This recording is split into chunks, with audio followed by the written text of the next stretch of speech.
9 సంవత్సరాల బాలుడు పుష్ప సినిమాలో, విమానం సినిమాలో నటించాడు. అతను మాట్లాడతాడు.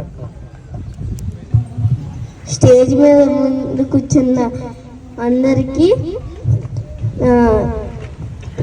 Thank you. అండ్ ఈరోజు నేను చెప్పబోతున్నాను. Good morning everyone. నా పేరు ధ్రువన్. నేను ఒక చిన్న ఆర్టిస్ట్ని. నాలాంటి చిన్న పెద్ద యాక్టర్లందరికీ కట్టించిన రామోజీ ఫిలిం సిటీ రామోజీ తాతయ్య గారికి థ్యాంక్ యూ తాతయ్య. అలాగే మీ ఆత్మ శాంతించాలని నేను మనస్ఫూర్తిగా కోరుకుంటున్నాను. Thank you everyone. బాబు మా లెసన్స్ చక్కగా చెప్పావు. రామోజీ ఫిలిం సిటీ గురించి మనం ఎక్కువ టచ్ చేయలేదు. రామోజీ ఫిలిం సిటీ ఈ ప్రపంచంలోనే అత్యంత అద్భుతమైన ఫిలిం సిటీ.